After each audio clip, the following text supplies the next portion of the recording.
On en est. Alors le leader, qu'est-ce que c'est qu'un grand leader? On en a parlé tout à l'heure. Est-ce que le leader, c'est quelqu'un qui a des bonnes idées, qui a une bonne volonté, ou est-ce que quelqu'un qui a un pouvoir? Le mot pouvoir, tu sais que c'est un mot ambigu, le mot pouvoir. Parce que c'est exercer un pouvoir, mais aussi c'est avoir des pouvoirs.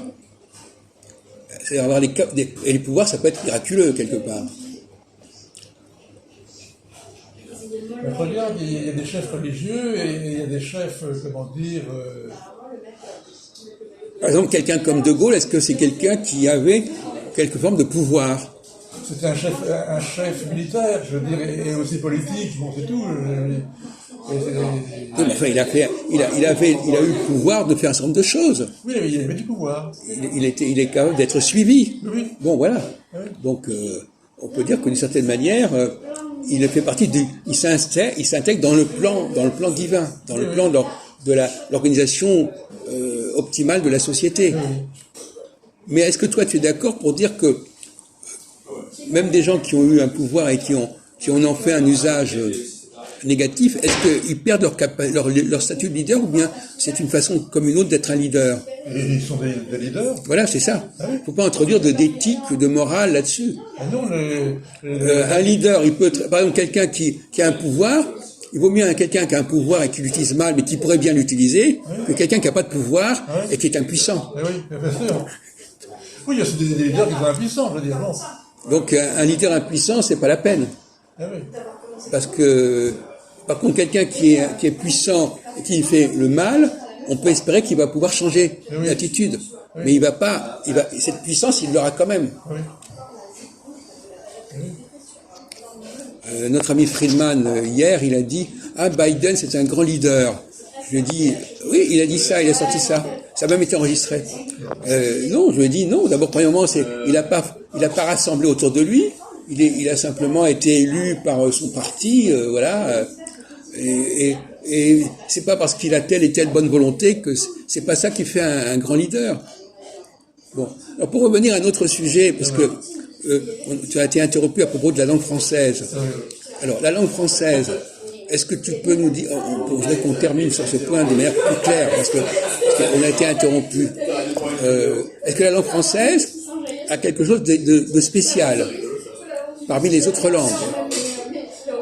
Parce que si on considère d'ailleurs c'est une langue comme une autre, ou c'est une langue créole, je sais pas quoi, n'importe quoi, alors qu'il y a des langues qui sont beaucoup plus créoles que le français, c'est même pas la question. J'aime pas supporter des gens qui arrivent comme ça en crachant sur la langue française ou sur la France, c'est pénible. Quelque chose de spécial, un génie propre. Quoi. Non mais, est-ce qu'elle a un bilan spécial? Quel est le bilan de la langue française? Un bilan, oui, c'est pas question. Son bilan, c'est quoi? Ben, on en a parlé tout à l'heure. Son bilan, je ne voudrais pas te dire, je n'ai pas envie de te souffler la réponse, mais le fait que tu ne dises pas, ça montre bien que on vit dans une culture où on ne met pas l'accent sur ce que vraiment est la langue française. Quel est le miracle français au niveau linguistique? Alors, la langue des Francs. Comment? La langue des Francs. Bon, bah, vas-y, continue, mais réessaye de répondre à la question. Donc, le français, c'est la franchise. Bon, d'accord, bon. Oui, c'est la franchise. Oui, d'accord, mais enfin, c'est pas quelque chose qui est stupéfiant, ça. Il y a des choses beaucoup plus concrètes, beaucoup plus évidentes pour le français que des questions du genre, parce que n'importe quelle langue peut répondre des trucs pareils, quoi. Bon, alors, chaque langue a sa mythologie, a son narratif. Bon, on se retrouve entre une diversité infinie de narratifs, plus ou moins chauvins. Non, mais pour un linguiste, le français a un bilan particulier. La continuité de la langue. Non, pas seulement. C'est sûr que tu le sais, mais tu n'y penses pas. Non, je n'y pense pas. Dis-moi. Son impact sur les autres langues. Il s'est introduit dans d'autres langues, comme l'allemand, comme le français, comme le russe, etc. Il a dominé les autres langues. Oui. C'est quand même pas évident qu'une langue, comme par exemple dans le cas de l'anglais, l'anglais a été complètement siphonné par le français. Je veux dire, bon. Donc cette capacité impériale du français, qui est toujours existante, parce que les langues, elles n'ont pas changé. Même si ça peut être ancien, mais c'est toujours là. Le français continue à avoir un leadership sur les langues environnantes, à travers même l'anglais d'ailleurs. Et hérité du latin. C'est aussi hérité du latin. Quand même. Non mais on s'en fout de ça. On s'en fout.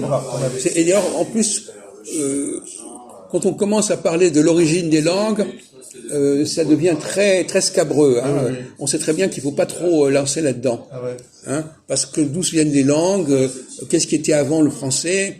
Bon, moi je considère que c'est un problème qui n'est pas résolu. C'est pour ça que j'ai pas du tout aimé des gens qui sortent de vagues connaissances comme ça, pseudo-savantes, sur la question. On va laisser de côté la question de savoir d'où vient le français, qui est à mon avis un problème en soi, mais on va constater surtout que c'est une langue qui a eu le privilège, et qui a toujours ce privilège, qu'on ne trouve nulle part ailleurs, parce que même l'anglais, il peut pas privilégier autre chose que ce que fait le français. Les mots anglais qui sont passés dans d'autres langues, ils viennent en particulier du français, de toute façon. Donc il ne fait que servir, il ne fait qu'être au service du français. Je te souviens qu'hier qu'on a discuté de ça, le français pour l'élite, et l'anglais pour le peuple. Tu te souviens pas qu'on a discuté de ça? Bon. Donc le miracle du français, c'est qu'il a su abolir les frontières entre les langues. Et il est impérial par rapport aux autres langues. Comment? C'est un impérialisme sur la langue. Oui. Il est arrivé, il a été élu, j'ai presque donc élu pour unifier les langues, en fin de compte. Oui, parce qu'en fin de compte, il unifie quelque part, en s'imposant à différentes langues, il crée une unification. Donc il remet en question la spécificité des langues. Oui. Puisque toutes les langues, elles ont le point commun entre ces différentes langues, c'est le français. Oui, c'est le...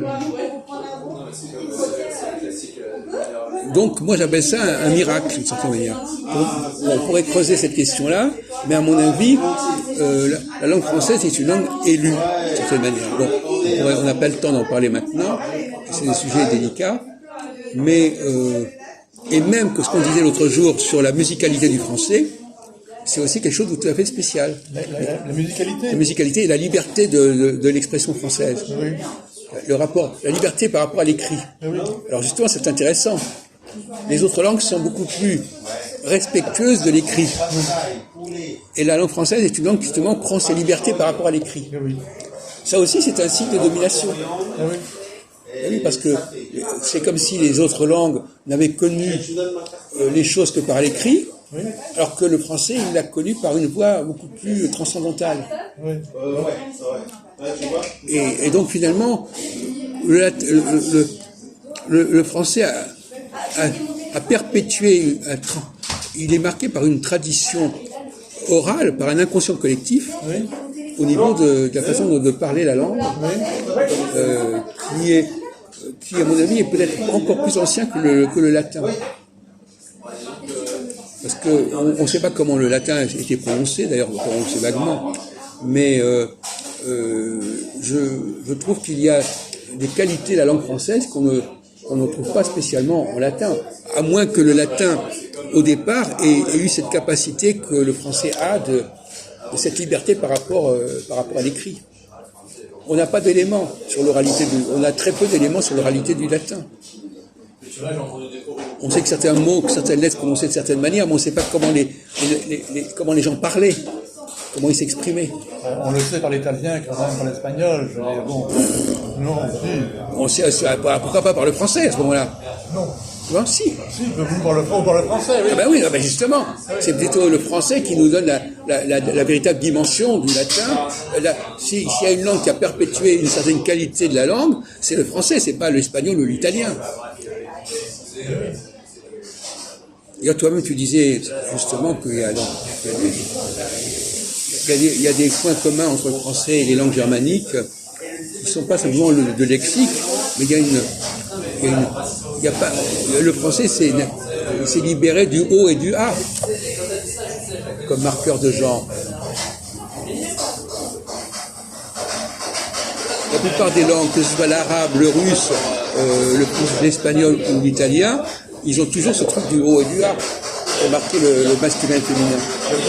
Le O et le A. Ah oui, d'accord, oui. Nous, on l'a pas. On l'a pas et on l'a pas passé à l'anglais. Donc si tu veux, de ce côté-là, même le latin, là, les adjectifs en latin, ils sont en O et en A. Ils sont en A. Donc ça montre bien qu'il n'y a pas forcément une filiation entre le latin et le français. Il a peut-être une origine plus complexe, plus subtile que le latin. D'où viendrait le O et le A alors? Comment? D'où viendrait le... Mais justement, le O et le A, ce sont des différences grossières. Différence? Grossières. Ah oui. O, A, bon, voilà. Bon. Oui, c'est grossier. Alors c'est grossier. En français, quand on dit petit et petite, c'est quand même beaucoup plus subtil, tu vois. Et oui, on a des trucs, oui. Donc, tu vois, il y a ce génie, tu parlais de ce génie de la langue française, il est aussi là-dedans. Il n'est pas marqué par cette facilité qu'on trouve d'ailleurs aussi bien en arabe qu'en hébreu. En hébreu et en arabe, ils ont le même défaut. Ah oui. L'hébreu aussi, il a le même défaut. Il met du A, chaque fois qu'il y a du féminin, il met du A. Oui.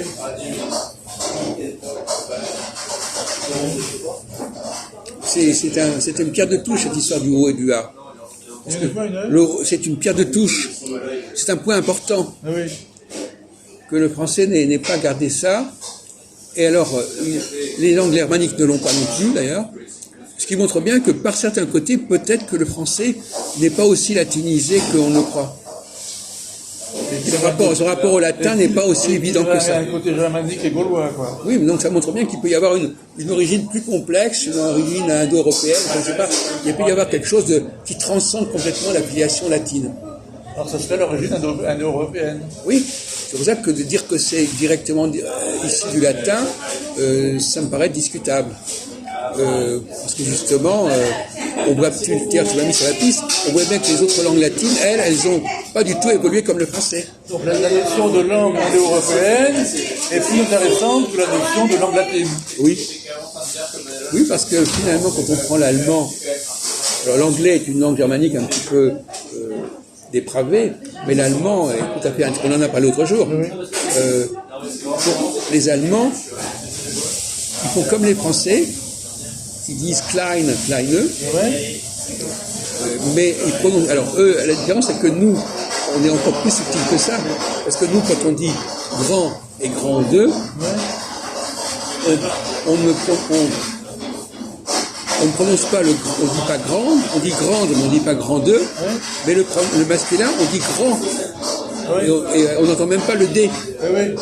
Voilà. Donc quelque part, la différenciation masculin-féminin, elle est plus subtile en français qu'en allemand.